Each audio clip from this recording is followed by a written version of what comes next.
Good morning students. हमने previous class के अंदर गैसियस स्टेट्स जो हैं वो स्टार्ट किया था। हम गैसेस की प्रॉपर्टीज को डिस्कस कर रहे थे।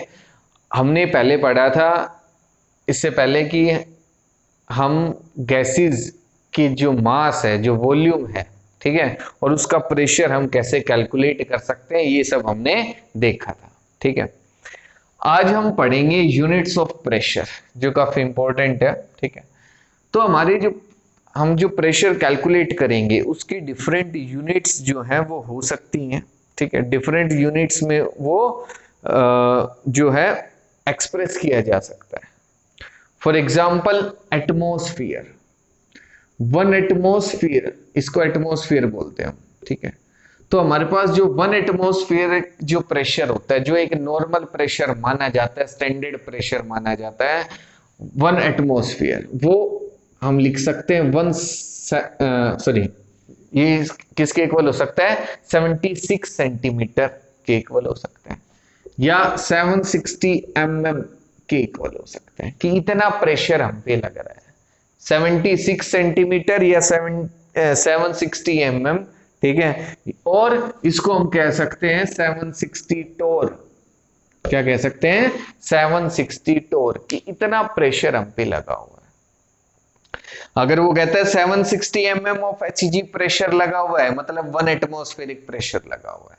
अगर वो कह रहा है 76 सेंटीमीटर, या मैंने बोला था अब यहाँ कि 76 mm ऑफ Hg, मतलब जो मरकरी है, ठीक है, उसका जो लेवल राइज करेगा वो कितना होगा? 76 सेंटीमीटर। तो अब मरकरी पे जो प्रेशर लग रहा है वो वन एटमॉस्फेरिक प्रेशर के बराबर माना जाता है। ठीक है, तो ये जो लेंथ है ये 76 सेंटीमीटर, चाहे इसको आप mm में लिखेंगे तो 10 से मल्टीप्लाई कर देंगे, 760 mm हो जाएगा। क्या हो जाएगा? 760 mm प्रेशर। ठीक है, तो ये हमारे पास डिफरेंट यूनिट्स हो गई किसकी? प्रेशर की। किसकी हो गई? प्रेशर की। अब प्रेशर की एक और यूनिट हो सकती है हमारे पास, बार। क्या यूनिट हो सकती है? बार, जिसमें वन एटमॉस्फेरिक प्रेशर किसके इक्वल होता है? 1.013 बार। वन एटमॉस्फेरिक प्रेशर किसके इक्वल होगा? 1.013 बार।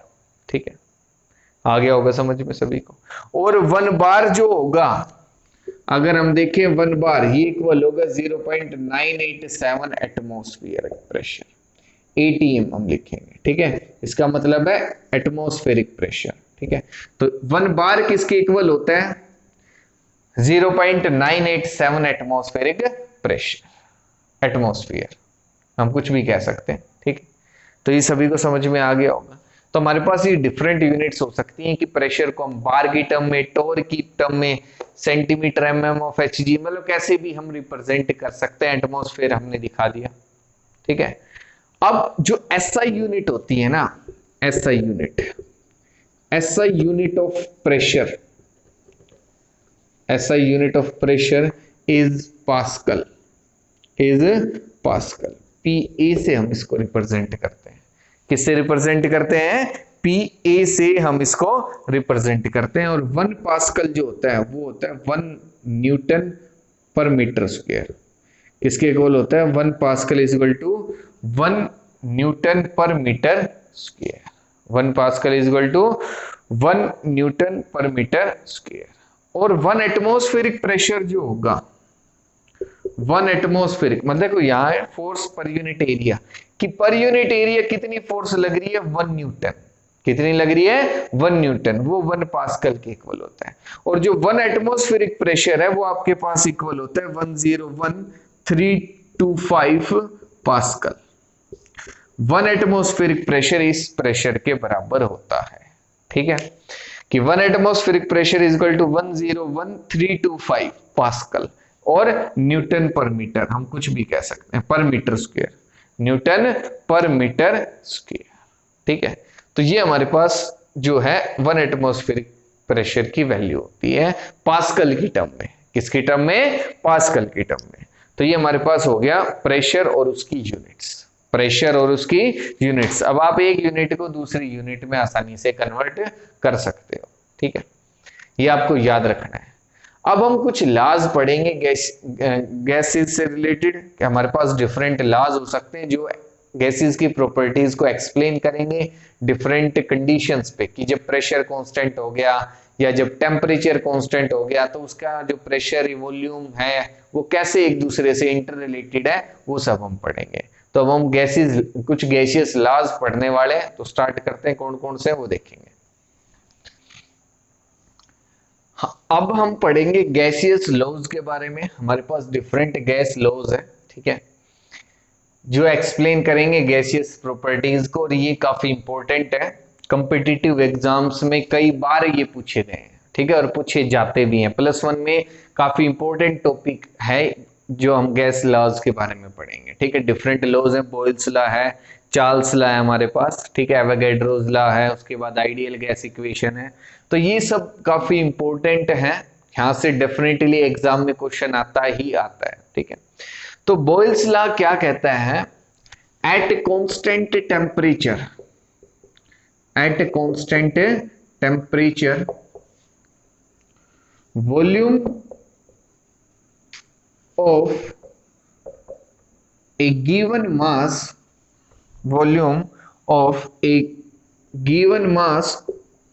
of a gas is inversely proportional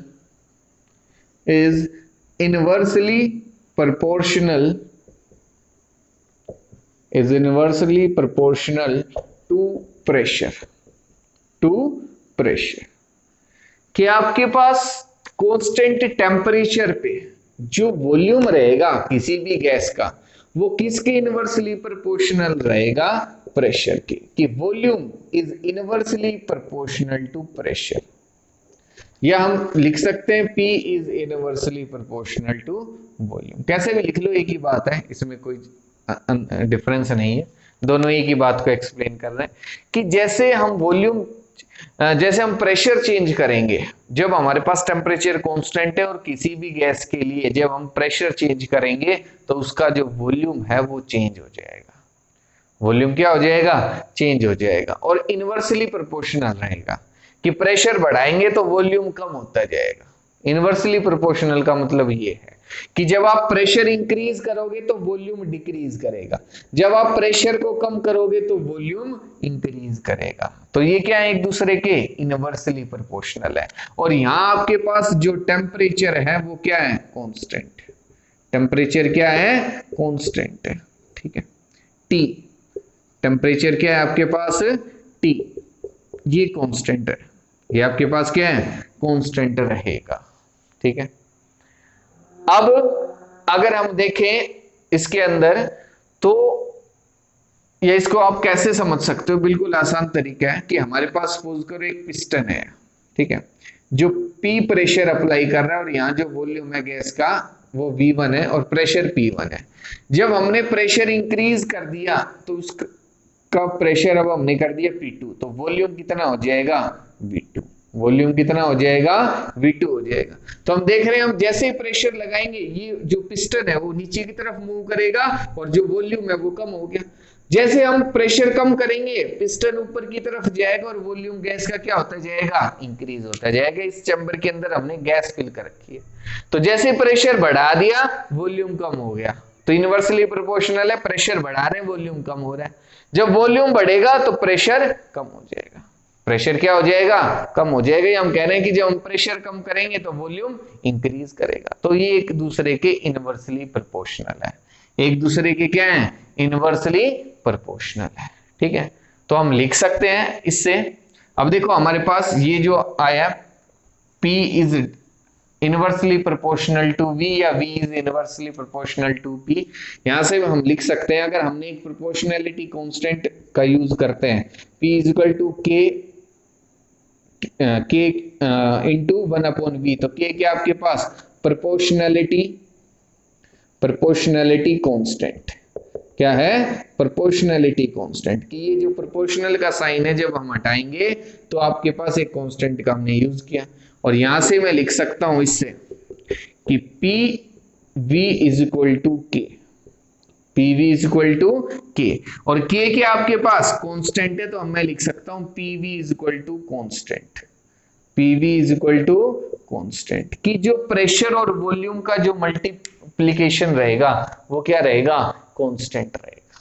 क्या रहेगा, कांस्टेंट। चाहे अब प्रेशर और वॉल्यूम कैसे भी चेंज होते रहे, ये बराबर रहेंगे, ये क्या रहेगा, बराबर रहेगा, और किसी कांस्टेंट के इक्वल रहेगा। वो कांस्टेंट कोई भी वैल्यू हो सकती है। मैंने क्या किया, v को उधर ले गया, जब मैंने प्रोपोर्शनलिटी कांस्टेंट लगाया, मैंने v को इधर लिया है, तो PV इज इक्वल टू के क्या है, कांस्टेंट, तो हमने लिख दिया P into V is equal to constant, कि जो इनका प्रोडक्ट रहेगा प्रेशर और वॉल्यूम का, वो क्या रहेगा, कांस्टेंट रहेगा। क्या रहेगा, कांस्टेंट। तो सपोज करो, हमने सपोज किया कि let P1 is the pressure, let if P1 is the pressure, P1 is the pressure, then V1 is the volume, V1 is the volume, and if pressure changes to P2, pressure changes to P2, then volume changes to V2, then volume changes to V2, volume changes to V2। Volume जो है वो किसके बराबर हो जाएगा, V2 को, और यहां से हम लिख सकते हैं P1 V1 is equal to P2 V2, P1 V1 is equal to P2 V2। क्यों, P1 और V1 का जो प्रोडक्ट है वो किसके इक्वल होगा, एक कांस्टेंट के, और P2 V2 का जो प्रोडक्ट होगा वो किसके इक्वल होगा, कांस्टेंट के। तो दोनों क्या हो जाएंगे, बराबर हो जाएंगे, दोनों क्या हो जाएंगे, बराबर हो जाएंगे। तो हम कह सकते हैं P1 V1 is equal to P2 V2, P1 V1 is equal to P2 V2। क्यों, क्योंकि ये किसी कांस्टेंट के इक्वल है, ठीक है, और इसलिए दोनों बराबर हो जाएंगे। तो ये हमारे पास बॉयल्स लॉ कहता है। बॉयल्स लॉ क्या कहता है कि जब टेम्परेचर कांस्टेंट है तो जो वॉल्यूम रहेगा किसी भी गैस का वो इनवर्सली प्रोपोर्शनल रहेगा प्रेशर के। किसके इनवर्सली प्रोपोर्शनल रहेगा, प्रेशर के, ठीक है। तो अगर हम प्लॉट देखें प्रेशर और 1/वॉल्यूम का, तो एक स्ट्रेट लाइन आएगा। ये ग्राफ कैसा आता है, स्ट्रेट। ये भी कई बार एग्जाम में आ जाता है कि बताओ P और 1/v का जो प्लॉट रहेगा, जो ग्राफ रहेगा वो कैसा आएगा, तो एक स्ट्रेट लाइन होगा, ओरिजिन से स्टार्ट होगा और इंक्रीज होता हुआ जाएगा, ठीक है, आ रहा समझ में।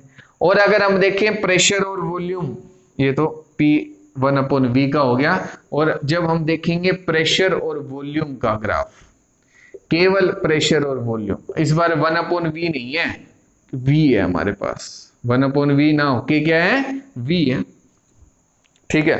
तो यहां जो हम प्लॉट देखेंगे वो कुछ इस तरीके से आएगा कि पहले प्रेशर ज्यादा रहेगा तो वॉल्यूम कम रहेगा, कि यहां इस पॉइंट पे हम देखेंगे प्रेशर बहुत ही ज्यादा है और वॉल्यूम कम है। वॉल्यूम इधर इंक्रीज हो रहा है, प्रेशर ऊपर इंक्रीज हो रहा है। जैसे जैसे हम नीचे आएंगे हम प्रेशर को कम कर रहे हैं, और जब प्रेशर को कम कर रहे हैं तो इसका मतलब है कि हम वॉल्यूम बढ़ाते जा रहे हैं। वॉल्यूम क्या करते जा रहे हैं, इंक्रीज करते जा रहे हैं, ठीक है। तो ये हमारे पास प्रेशर और वॉल्यूम के बीच में ग्राफ आएगा। अब डिफरेंट टेम्परेचर्स पे ये ग्राफ डिफरेंट हो सकता है, मतलब इसकी ये जो लाइन है, ये जो हमारे पास कर्व आया है वो डिफरेंट हो सकता है, ठीक है। कि हम प्रेशर और अगर वॉल्यूम की बात करें तो हमारे पास ये इस तरीके से डिफरेंट टेम्परेचर्स पे डिफरेंट कर्व आएगा। T1 हो गया, T2 हो गया और T3 हो गया। अलग अलग टेम्परेचर पे अलग अलग प्रेशर रहेगा। जब हमने टेम्परेचर कांस्टेंट कर दिया कि इस प्रोसेस के दौरान जो टेम्परेचर है वो T2 है, इसके दौरान T3 है। अब ये T3 कुछ भी हो सकता है, सपोज करो ये 70 डिग्री सेल्सियस है तो ये 100 डिग्री सेल्सियस है, कोई भी हम टेम्परेचर मान सकते हैं, ठीक है। तो वो हमने देखा कि जब डिफरेंट टेम्परेचर्स पे डिफरेंट कर्व हमें ऑब्टेन होंगे। आ रहे सभी को समझ में। और अगर P और 1/v की अगर हम बात करें, P versus 1/v, P versus 1/v का अगर हम प्लॉट देखें तो एक स्ट्रेट लाइन था, तो डिफरेंट टेम्परेचर पे ये भी डिफरेंट आएगा। तो ये T1, T2, T3, जहां T3 is greater than T2 and T2 is greater than T1, तो हमें ये प्लॉट देखने को मिल सकते हैं, ये सभी को समझ में आ गया होगा कि बॉयल्स लॉ क्या कहता है, ठीक है। कर्व ये जो हमारे पास ये एक्सपेरिमेंटल वैल्यूज हैं, ज्यादा कुछ सोचने की जरूरत नहीं है कि कैसे आए हैं। जब हम प्रेशर और वॉल्यूम की जो वैल्यू पुट करते जाएंगे और जब ग्राफ प्लॉट करेंगे तो हमारे पास स्ट्रेट लाइन आएंगे, ये जस्ट अब आपको याद रखने हैं। जब प्रेशर और वॉल्यूम का जब हम कर्व देखेंगे, जो ग्राफ देखेंगे, वो कुछ इसी तरीके से आएगा। तो ये एक्सपेरिमेंटल वैल्यूज हैं, ये जस्ट अब आपको याद रखनी है कि जो प्रेशर है या जो वॉल्यूम है उसके जो कर्व्स रहेंगे वो किस तरीके से आएंगे, ये आपको याद रखना है। तो ये हमारे पास फर्स्ट था बॉयल्स लॉ। क्या था? बॉयल्स लॉ, जो क्या कहता है कि pressure is inversely proportional to volume, या volume is inversely proportional to pressure. Volume is inversely proportional to pressure. तो इसी से रिलेटेड हमारे पास एक क्वेश्चन है, ठीक है, एनसीईआरटी क्वेश्चन है। क्या कहता है? ए balloon is filled with hydrogen at room temperature. A balloon is filled with hydrogen at room temperature. It will burst if pressure exceeds 0.2 bar. और अगर प्रेशर 0.2 बार से ज्यादा हो जाता है तो वो ब्रस्ट हो जाएगा, फट जाएगा। If at 1 bar pressure the gas occupies 2.27 liter volume, up to what volume can the balloon be expanded? Up to what volume can the balloon be expanded? तो हमें क्या कह रहे हैं कि 0.2 बार प्रेशर जब होगा, after 0.2 bar pressure the balloon will burst, the balloon will burst, जो बैलून है वो ब्रस्ट हो जाएगा। और कह रहा है कि 1 atmosphere, if at 1 bar pressure, if at 1 bar pressure, if at 1 bar pressure the gas occupies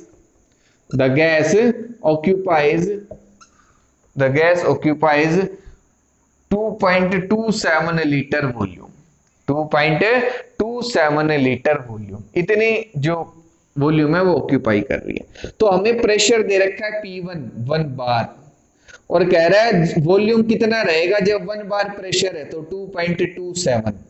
2.27 litre.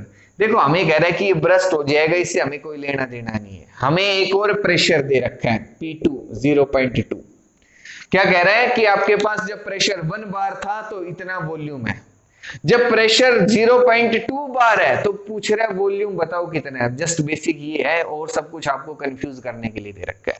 आपको एक प्रेशर की वैल्यू दे रखी है, एक वॉल्यूम की दे रखी है, एक और प्रेशर की वैल्यू दे रखी है आपको, और वॉल्यूम की वैल्यू आपको कैलकुलेट करनी है। तो हम इक्वेशन लगा देंगे P1 V1 is equal to P2 V2, P1 V1 is equal to P2 V2। और हमें यहां से किसकी वैल्यू निकालनी है? V2 की, जो किसके इक्वल आएगी? P1 V1 upon P2, P1 V1 upon P2, ये इसके नीचे चला जाएगा, ठीक है।